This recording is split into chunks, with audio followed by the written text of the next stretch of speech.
안녕하세요. 서울에서 카페를 운영하고 있는 40세 여성입니다. 다른 사람이 그러는데 저는 또래에 비해 유독 세상 물정에 어둡고 순진하다고 하더라고요. 보통 상식적으로 이해가 안 되면 일단 의심부터 해봐야 하는데 저는 일단 사람을 믿었습니다. 한마디로 사기꾼이 좋아하는 스타일이었던 거죠. 그래서 어릴 때부터 놀림을 자주 받았습니다. 어릴 적 장난 정도는 웃으면서 넘어갈 수 있었는데 성인이 되어서 사회생활을 시작한 뒤에는 아주 심각한 일들을 겪게 되었습니다. 가장 결정적인 건 남편에게 버림을 받은 것이었습니다. 지금도 저의 순수한 사랑을 무참하게 짓밟아버린 그 인간을 떠올리면 화가 치밀어서 견딜 수가 없을 지경입니다. 여러분들이 제 이야기를 들으시면 왜 저렇게까지 바보처럼 살았을까 하는 생각이 드실 겁니다. 제 아버지는 공기업의 이사로 근무하셨고 엄마는 고위직 공무원이셨습니다. 그래서 저는 어릴 때부터 부족한 것 없이 모든 걸 누리면서 자라왔습니다. 부모님은 제가 가지고 싶어 하는 건 뭐든지 사주셨습니다. 학교를 다니면서부터 아버지는 돈이 필요해 보이면 묻지도 따지지도 않고 원하는 액수의 돈을 주셨죠. 그래서 돈이 귀한 줄 모르고 함부로 쓴 적도 있었습니다. 친구들에게 저는 돈을 잘 쓰는 애로 통했고 자기들이 가지고 싶은 물건은 있는데 돈이 없으면 제게 다가와서 돈을 빌려달라고 부탁했어요. 그러면 저는 주저없이 친구들에게 돈을 빌려주었죠. 하지만 돈을 갚는 애는 한 명도 없었습니다. 저도 굳이 돈을 달라고 안 했으니까요. 나중에 철이 들고 나서 생각해보니 친구들은 저를 좋아했던 것이 아니라 제가 가진 돈을 좋아했던 것이었습니다. 하지만 이건 시작에 불과했습니다. 대학에 들어가서 처음으로 충격적인 일을 겪게 되었는데요. 저와 같은 대학에 들어간 친구가 한 명 있었습니다. 소영이라는 친구였는데 절친이라고 할 수는 없었지만 곧잘 어울렸던 친구였어요. 과는 달라도 같은 대학 동아리를 다녔으니 자주 만나서 밥도 먹고 커피도 마시게 되었습니다. 경미야, 너 아직 남친 없지? 내가 남자 소개해줄까? 갑자기 소개? 누굴 소개해주려고? 소영이는 자기 사촌 오빠를 소개해주겠다고 했어요. 사진을 보니 제 스타일이라서 만나보았는데 성격도 아주 좋아 보였습니다. 사진에서처럼 키도 크고 얼굴도 깔끔하게 생긴 편이라서 첫 만남에 호감이 생겼죠. 그 오빠도 다음 데이트를 약속하길래 자연스럽게 연애를 시작하게 되었습니다. 오빠랑 한참 만나고 있었을 때였습니다. 오빠랑 같이 저녁을 먹으려고 만났는데 오빠 표정이 굳어 있었습니다. 평소에는 농담도 잘하고 장난도 잘 치더니 그날따라 세상 고민 다 싸질머진 사람처럼 맥이 탁 풀려 있었죠. 오빠, 표정이 왜 그래? 고민이라도 있어? 제가 무슨 일 있냐고 물으니까 오빠가 한숨을 푹 쉬더니 돈이 필요하다고 하더라고요. 아니, 급전이 필요한데 빌릴 데가 없어서 집주인이 갑자기 월세 보증금을 올려달라고 하는 거 있지? 아직 알바비도 못 받았는데 50만 원 달라고 재촉하니까 미치겠다. 돈 없으면 지금 나가래. 나 말고 들어올 사람 많다고 하더라. 꼼짝없이 방 빼고 길거리에 나앉게 생겼어. 그 당시 오빠가 편의점에서 밤 시간대 알바를 하고 있었는데 사장이 장사가 예전 같지 않다고 벌써 2달째 알바비를 못 받고 있었거든요. 집주인에게 한 달만 기다려달라고 사정을 말했지만 사흘 내로 보증금 올려주지 않으면 방 빼라는 말만 들었다고 합니다. 제가 부모님 이야기를 꺼내니까 오빠의 부모님이 시골에서 농사를 짓고 있는데 태풍 때문에 농사가 망해서 돈을 달라고 할 수가 없었다고 하더군요. 사정이 워낙 딱하니 가만히 있을 수가 없었습니다. 그래서 그 돈을 제가 빌려주었죠.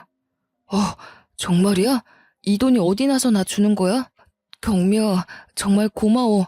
알바비 받으면 바로 갚을게. 오빠는 이제 살았다고 하면서 아이처럼 좋아했어요. 오빠의 밝은 얼굴을 보니 저도 마음이 편해지더라고요. 그런데 오빠는 한 달이 지나도 빌려간 돈을 돌려주지 않았습니다. 만날 때마다 몇 번을 망설이더니 제가 먼저 말을 꺼내게 만들었습니다. 오빠, 저번에 빌려간 돈 말이야. 언제 줄 수 있어? 갑자기 무슨 돈? 내가 너한테 돈을 빌려갔다고? 50만 원 정도면 기억하고 있을 줄 알았는데 오빠가 깜짝 놀란 표정을 지으면서 저를 빤히 쳐다보더군요. 그래서 제가 한숨을 쉬며 그날 일을 쭉 설명했습니다. 월세 보증금 말이야, 50만 원. 정말로 기억 안 나서 이러는 거야? 그거 말하는 거구나. 미안해. 내가 깜빡 잊고 있었네. 사실 알바비를 아직 못 받았어. 그렇구나. 그럼 다음에 돈 생기면 줘. 평소 같았으면 편의점 알바 그만둬라. 그 알바 사장 신고해야 하는 거 아니냐고 재촉했을 텐데 이제 그러기도 싫었습니다. 오빠에게서 무언가 이상한 게 느껴졌거든요. 역시나 오빠가 빌려간 돈을 주기는커녕 다른 핑계를 대면서 제게 계속 돈을 빌려갔습니다. 액수도 점점 커졌죠. 어느 날은 새벽에 갑자기 전화를 해서는 다급하게 돈을 달라고 하기도 했습니다. 경미야, 너 지금 돈 가진 거 얼마나 있어? 돈? 갑자기 무슨 돈? 오빠 무슨 일 생겼어? 아이씨, 나 지금 경찰에 잡혀가게 생겼어. 그 말에 듣고 깜짝 놀라서 잠이 확 달아나고 말았죠. 자리에서 벌떡 일어나 무슨 사고를 쳤냐고 묻자 오빠가 어이없는 말을 쏟아냈어요. 친구들과 같이 기분 좋게 술을 마시고 있었는데 옆자리 손님들과 시비가 붙었다는 겁니다. 오빠와 친구들이 시끄럽게 웃고 떠들자 술집 전세 냈냐고 조용히 하라는 목소리가 들려왔고 오빠 쪽에서 기분이 상해서 왜 시비를 거냐고 짜증을 냈다고 하는데요. 시작은 말다툼이었는데 나중에는 몸싸움으로 번지고 말았습니다. 서로 치고받고 패싸움을 하다가 오빠가 술병을 휘둘렀는데 옆자리 일행 중 한 명이 머리를 다쳐버렸대요. 그 말을 듣는 순간 머리가 멍해지고 말았습니다. 경미야, 당장 그 사람하고 합의 보지 않으면 구속될 것 같아. 그러니까 네가 좀만 도와주면 안 될까? 그래서 얼마가 필요하다는 거야? 우선 급한 대로 200만 원만 가지고 병원 앞으로 와. 당장. 저는 정신없이 돈을 뽑아서 오빠가 말한 병원으로 갔습니다. 땡땡병원 응급실 안으로 들어가니 오빠가 초조한 표정으로 저를 기다리고 있었죠. 오빠는 저를 쳐다보지도 않고 제 손에 든 돈봉투만 쳐다보고 있었습니다. 오빠, 그 사람은 괜찮은 거야? 지금 어디 있어? 설마 수술 중이래? 그건 내가 알아서 할 테니까 돈이나 줘. 오빠는 빼앗듯이 돈을 받아들고 응급실 안쪽으로 달려들어갔습니다. 제가 쫓아가 보니까 사람들이 워낙 많아서 안 보이더라고요. 도리어 오빠가 절 찾아서 해결됐으니 가자고 하길래 병원을 나왔습니다. 저는 진짜로 일이 해결된 줄 알았는데 며칠 뒤에 오빠가 100만 원이 더 필요하다고 하더군요. 제가 무슨 일이냐고 캐물으니 그 사람 수술이 잘못돼서 두 번째 수술을 들어가야 한다는 것이었습니다.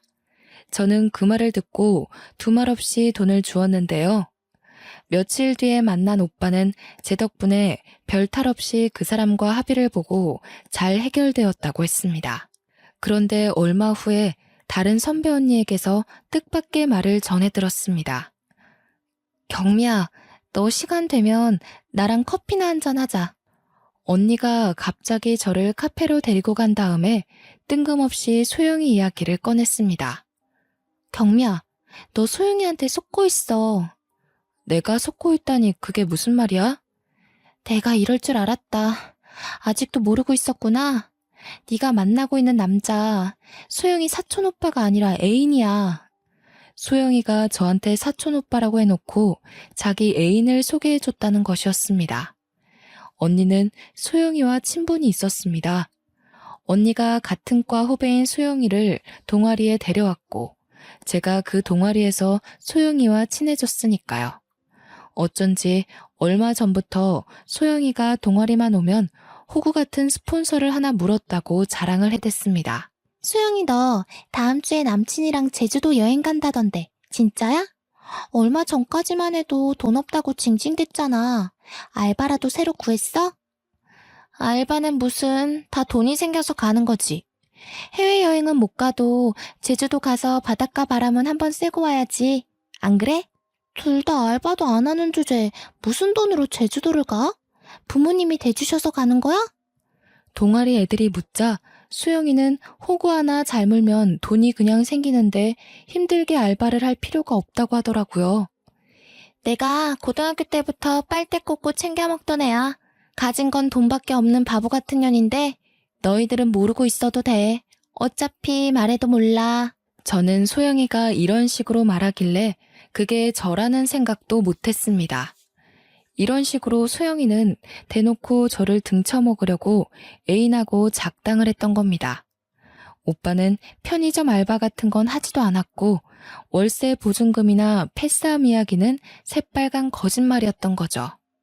언니가 하는 이야기를 듣고 수영이가 이런 식으로 대놓고 바보 취급을 했다고 털어놓으니 언니가 한숨을 내쉬며 말하였습니다. 경미 너는 이렇게 순진해서 험한 세상을 어떻게 살려고 그러니? 지금이라도 인간 같지도 않은 것들하고 연 끊고 상종하지 마. 언니는 소영이에게 이용당하는 저를 딱하다는 눈빛으로 쳐다보고 진심 어린 충고를 해줬습니다. 저는 두 년놈이 너무 괘씸해서 그냥 물러설 수 없었죠.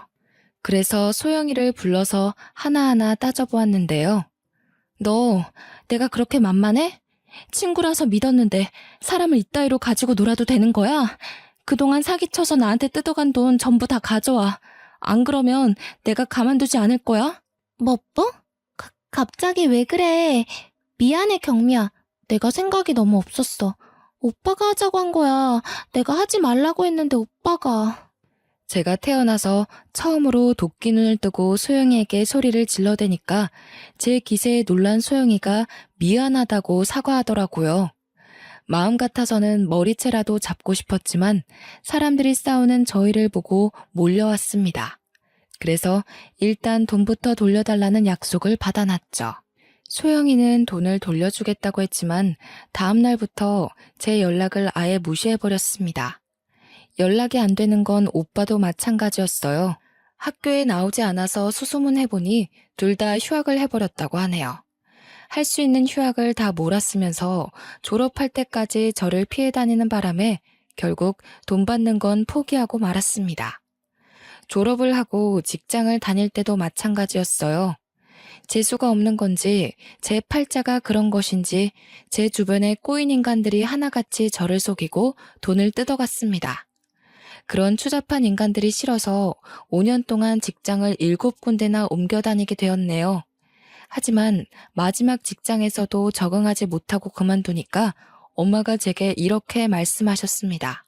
경미야, 넌 내가 보니까 다른 사람들하고 어울려서 일하는 것보다 혼자 장사를 하는 게 맞는 것 같아. 엄마는 이제 취직할 생각하지 말고 카페를 하나 차려줄 테니까 혼자 조용하게 장사를 해보는 게 어떠냐고 하셨어요. 저도 5년 넘게 사람들한테 치이고 사람들을 경계하느라 조직에 적응하지 못하고 스트레스를 받으면서 살다 보니 혼자 있고 싶어지더군요. 그래서 엄마 말대로 카페를 열게 되었습니다. 프랜차이즈 카페를 개업하면 본사에서 알아서 다 해줄 거라고 생각했습니다. 장사를 너무 편하게 생각했던 거죠. 직접 프랜차이즈 카페를 해보니 본사는 돈만 챙겨갈 뿐 가맹점에게 해주는 게 거의 없었고 모든 걸 제가 알아서 운영해야 했습니다. 세상에서 가장 편하게 돈을 버는 사람이 카페 사장이라고 생각했는데 직접 장사해보니 세상에서 가장 열심히 사는 사람들이 카페 주인이란 생각이 드네요. 그렇다고 해서 힘들게 장사한 것도 아니었습니다. 처음부터 돈을 벌어야 한다는 욕심은 크게 없어서 가벼운 소일거리라고 생각했죠. 하지만 저도 하나씩 하다 보니 점점 욕심이란 게 생겨서 커피에 대한 연구도 하고 다른 카페들은 어떻게 운영하는지 살펴보기도 하였습니다.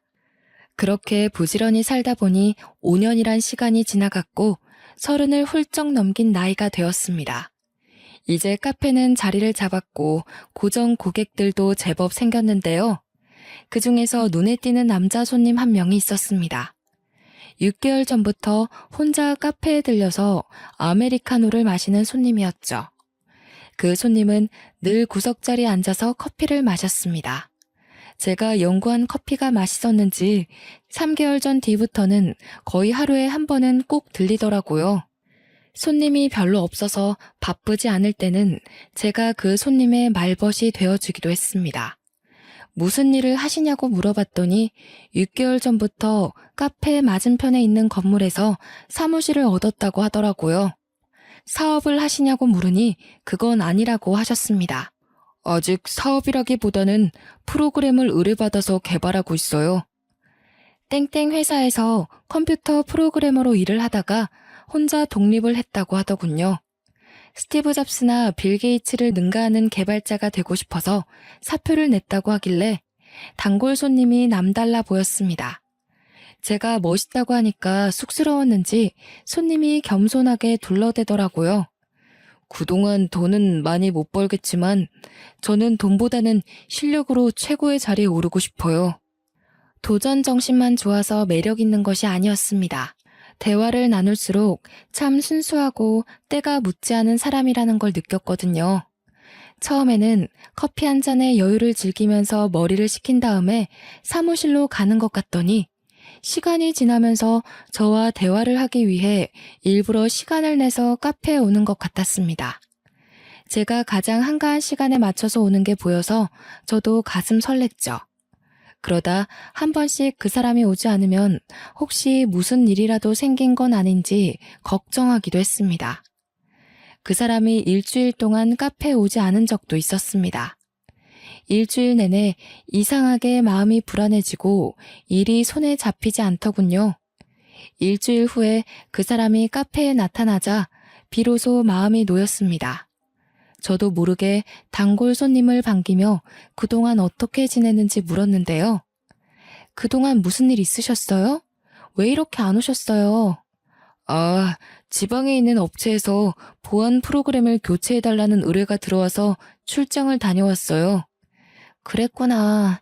전 또 무슨 일이라도 생긴 줄 알았어요.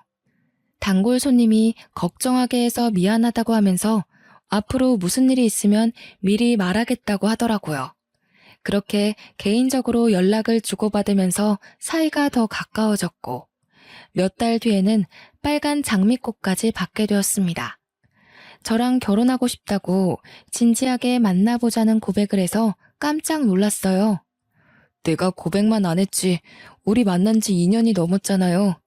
이 정도 시간이면 서로에 대해 충분히 알았다고 생각해요. 경미 씨도 저랑 진지하게 만나보고 싶은 거 맞죠?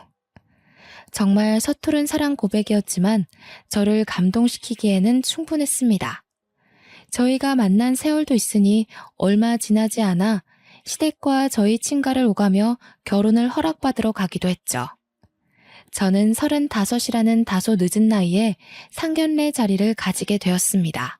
신혼은 제가 살고 있는 아파트에서 시작하기로 했는데요. 2년 전에 새로 지은 아파트에 청약을 했는데 당첨이 되어서 산 아파트였습니다. 평수가 꽤나 큰 아파트여서 신혼생활을 해도 무리가 없어 보였어요. 남편은 제 아파트를 보고 저에게 너무 미안해했죠. 집은 내가 마련해야 하는 건데 시작부터 당신한테 신세 지는 것 같네. 그게 무슨 상관이야. 이렇게 큰 아파트 놔두고 따로 집을 구할 필요는 없잖아. 좋아. 딱 5년만 기다려. 내가 멋진 전원주택 하나 사서 당신 호강시켜 줄 테니까. 남들이 들으면 터무니없는 소리라고 할지 모르지만 지금 남편이 하고 있는 사업이 잘 되고 있어서 5년 뒤에는 누구나 인정하는 소프트웨어 벤처 사업가로 성공한다면 가능한 일이었습니다. 성공하지 않더라도 말이라도 그렇게 해준 게 참 고마워서 저는 결혼 상대를 참 잘 만났다고 생각했습니다. 결혼식 전이었지만 남편은 제 집으로 짐을 옮겼고 같이 살게 되었죠. 그런데 결혼식을 일주일 앞둔 어느 날, 느닷없는 불청객이 카페를 찾아와서 이상한 말을 하였습니다. 정경미 씨 되시죠? 남편한테 들어서 한번 찾아와 봤어요. 곧 결혼한다고 하던데 축하해요. 저 누구신데 그러시죠? 남편이요? 네. 그쪽이랑 곧 결혼할 남자 와이프가 바로 저예요. 갑자기 모르는 여자가 찾아와서 제 남편 될 사람의 아내라는데 믿을 수가 있어야죠. 게다가 남편의 아내가 꺼낸 첫 마디가 저희들의 결혼을 축하한다는 것이었습니다. 정말 상식적으로 이해가 안 되는 상황이었죠. 저는 남편이 유부남이라는 사실을 아예 모르고 있어서 그 말을 듣고 할 말을 잃어버리고 말았습니다. 그런데 저를 찾아온 여자는 너무나 당당하고 태연해 보였어요. 곧 이혼할 거니까 걱정하지 마세요. 저는 경미 씨한테 시비 걸려고 온 게 아니거든요. 갑자기 찾아와서 무슨 말씀 하시는 거예요? 지금 굉장히 무례하신 거 알고 계시죠? 남편과 곧 이혼한다니 도대체 남편에게 무슨 문제가 생긴 걸까 싶었는데 전처가 자기한테 다른 남자가 생겨서 이혼을 하게 되었다고 말해주었습니다. 혹시 경미 씨한테는 첫사랑이 있었나요? 그리고 느닷없이 첫사랑에 대해 묻더니 자기가 어쩌다 남편이 아닌 다른 남자와 바람을 피우게 되었는지 자세하게 이야기해 주었습니다. 고등학교 때 만나서 사귀게 된 첫사랑이 있었는데 3년 정도 교제하다 결혼을 약속했다고 합니다. 그런데 부모님이 강력하게 반대해서 헤어지게 되었다고 하더라고요. 남자친구가 있다는 걸 알게 된 부모님이 머리에 피도 안 마른 어린 것들이 벌써부터 연애질이나 하고 다닌다고 호되게 야단을 맞았다고 하네요. 그런데 2년 전 동창 모임에 갔다가 첫사랑을 다시 만나게 되었다고 했습니다. 첫사랑은 대학을 졸업하고 미국으로 이민을 간 바람에 그동안 동창 모임에는 나올 수가 없었다고 해요. 그런데 미국에서 결혼한 아내가 교통사고를 당해서 세상을 떠나자 미국 생활에 회의감이 들어서 모든 걸 정리하고 한국으로 귀국했다고 합니다. 이렇게 다시 만난 둘은 학창시절로 돌아간 것처럼 연애를 하기 시작했다고 하는데요. 하지만 꼬리가 길면 밟히는 법이라 1년 만에 저희 남편이 불륜 사실을 알아차리고 이혼을 하기로 합의했다고 하죠. 남편 입에서 이혼 이야기가 나오자마자 남편한테 모든 걸 다 털어놓았어요. 남편은 위자료 청구 소송 같은 건 하지 않고 조용히 합의 이혼하자고 하더라고요. 이미 법원에 이혼 신청까지 해서 자기들은 남남이나 마찬가지라고 하더군요. 며칠 내로 법적으로도 남남이 될 거라고 하였습니다. 내가 살아봐서 아는데 남편은 정말 착하고 좋은 남자예요. 그건 제가 확실하게 말해줄 수 있어요. 제가 바람 폈는데 합의 이혼하자고 하는 사람이 어딨나요? 정말 멋진 사람 같아서 이야기해 주려고 왔어요. 이혼한 사이인데 굳이 제 가게까지 찾아와서 이러는 이유가 뭘까요? 자기가 써보니 이 물건 참 괜찮으니까 너도 한번 사용해보라고 하는 말처럼 들려서 어이가 없었습니다. 그래서 짜증을 내며 전처를 쫓아내려고 했죠. 그런 거 이야기 안 해줘도 되니까 나가세요. 장사 방해되니까 나가시라고요. 화내지 말고 제 말 좀 들어보세요. 우리는 헤어지는 게 서로의 앞날을 위한 거라고 생각했어요. 최선의 선택이었던 거죠. 저는 제 전 남편이 오해 안 받고 행복하게 살길 바래서 온 거니까 너무 그렇게 보지 마세요. 경미 씨도 행복하게 잘 살길 바랄게요. 이미 헤어진 분이 와서 할 말은 아닌 것 같은데요. 저희 일은 저희가 알아서 할 테니까 참견하지 마세요. 바람 펴서 이혼당한 주제 오지랖이 넓으시네요. 그런가요? 저는 한때 사랑하던 사람이라서 그랬어요. 잘 지냈으면 좋겠어서.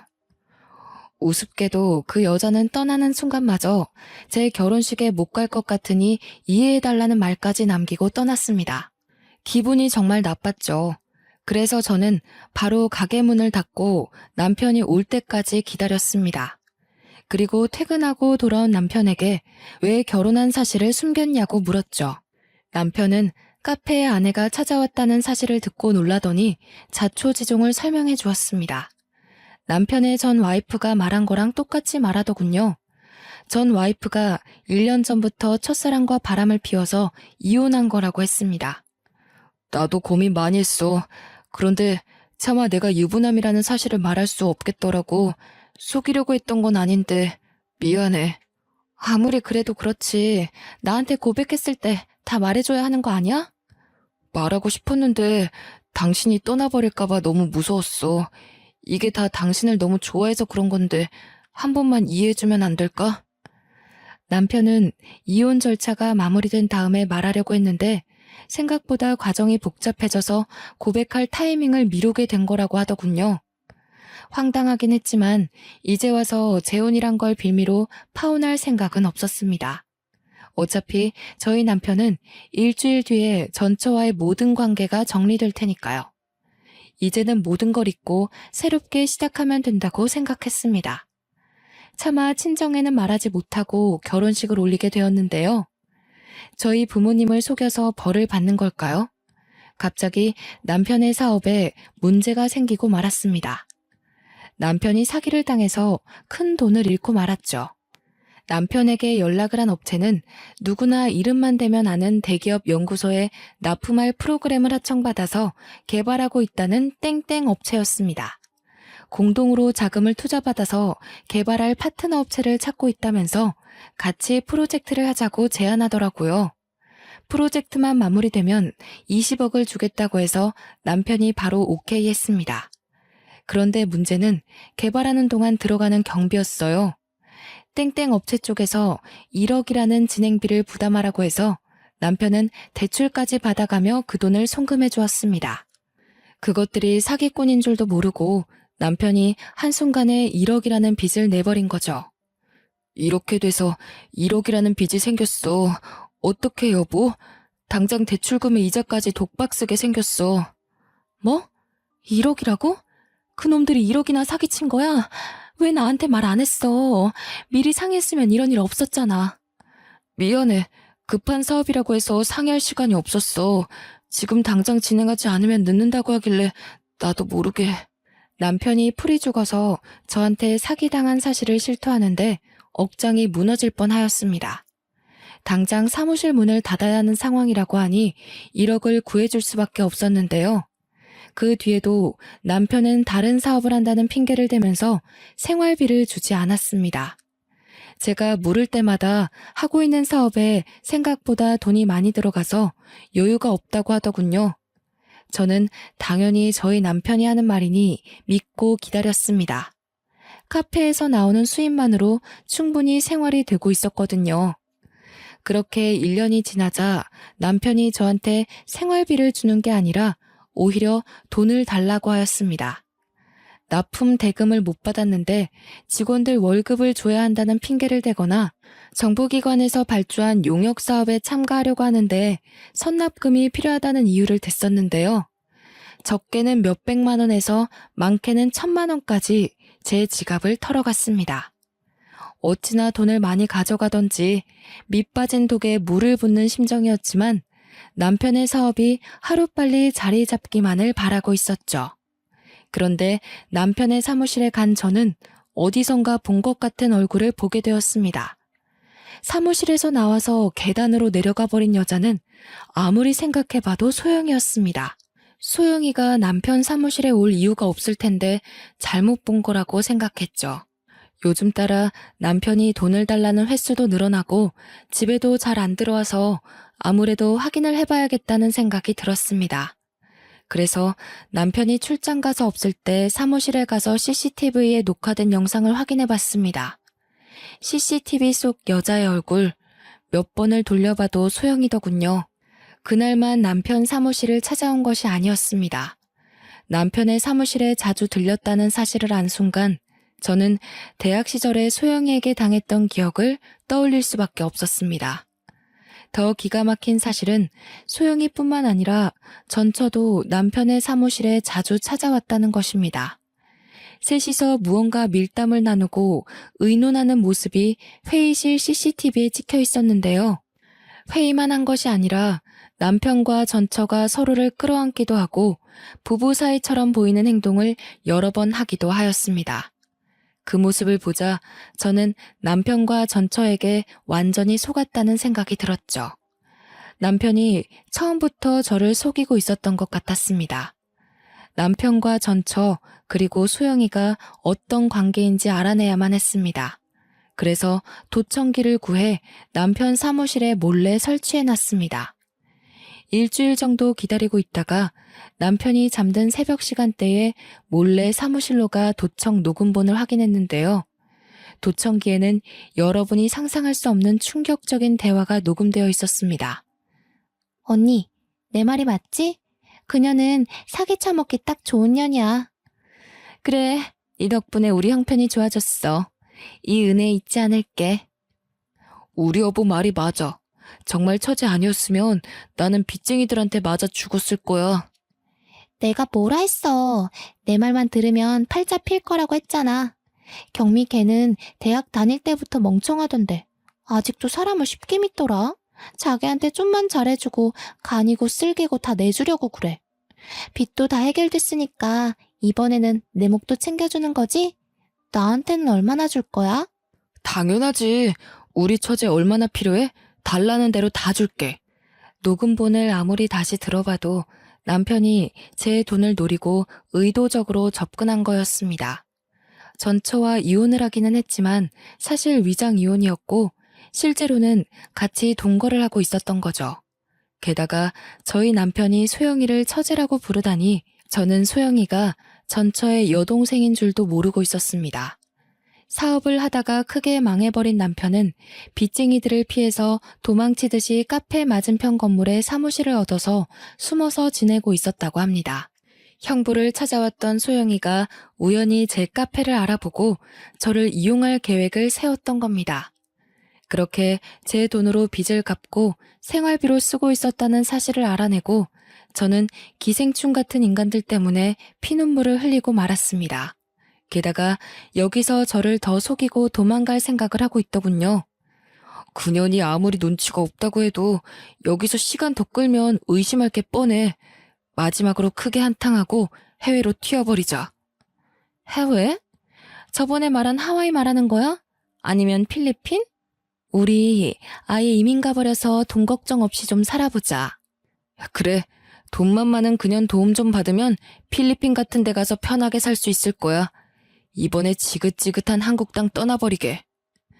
남편은 사업 투자를 목적으로 제 카페를 담보로 대출을 받아놓았습니다.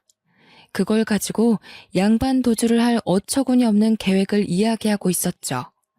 하지만 확실한 증거를 잡은 이상 남편이 도망가도록 놔둘 수 없었습니다. 변호사를 찾아가서 물어보니 남편과 전처 그리고 소영이까지 모두 사기죄로 엮어 넣을 수 있다는 사실을 알아냈습니다. 변호사 선임을 한 뒤 저는 남편이 있을 시간대에 집으로 돌아갔습니다.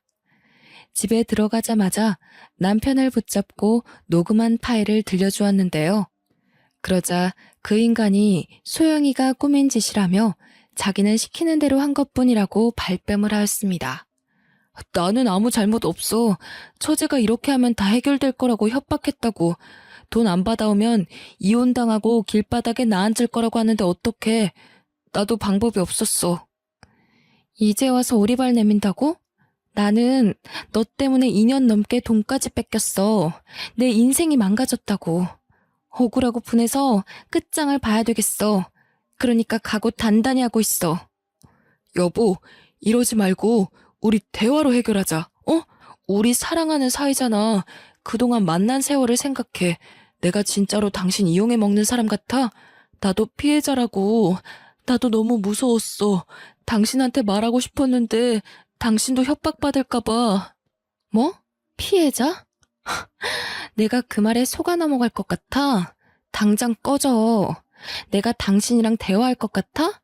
난 인간이랑만 대화해. 당신 같은 쓰레기랑 말 안 한다고. 왜 이래 정말. 내 말 좀 들어봐.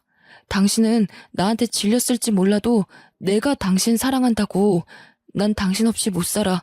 내가 평생 당신 곁에서 속죄하면서 살게. 그러니까 한 번만 봐주라. 남편이 지푸라기라도 잡는 심정으로 제게 매달렸지만 이미 버스는 떠난 뒤였습니다.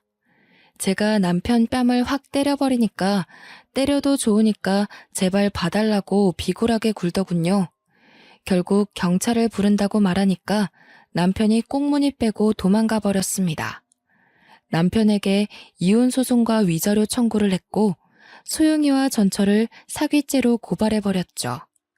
경찰에서 소환장이 날라오자 다급해진 소영이는 저를 찾아와서 한 번만 용서해달라고 울면서 매달렸습니다. 경미야, 이 소환장 뭐야? 설마 나 사기죄로 고소한 거니?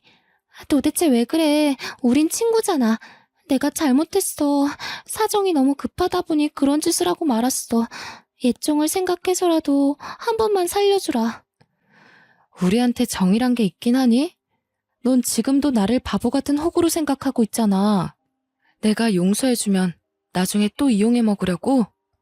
너 용서해줄 생각 없으니까 당장 돌아가.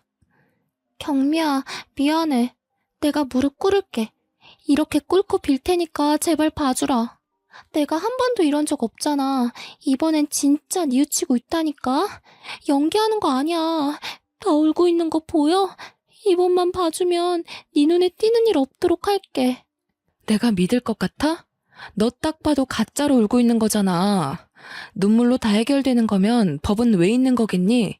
경찰은 왜 있겠어? 눈물 아까우니까 뚝 그쳐. 감방에서나 흘려야 하니까 내 앞에서 울지 말라고. 제가 울면서 제 바지가랑이를 붙잡는 소영이를 밀치니까 거짓말처럼 눈물을 뚝 그치더군요. 딱 봐도 어떻게 해야 제가 봐줄지 고민하는 것 같았습니다.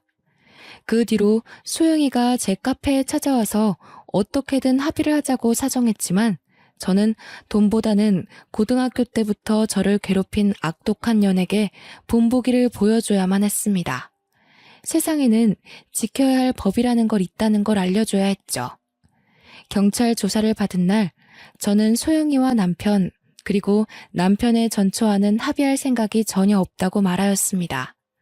제가 그 인간들 때문에 얼마나 많은 정신적인 고통을 겪었는지 이루 말할 수가 없었거든요.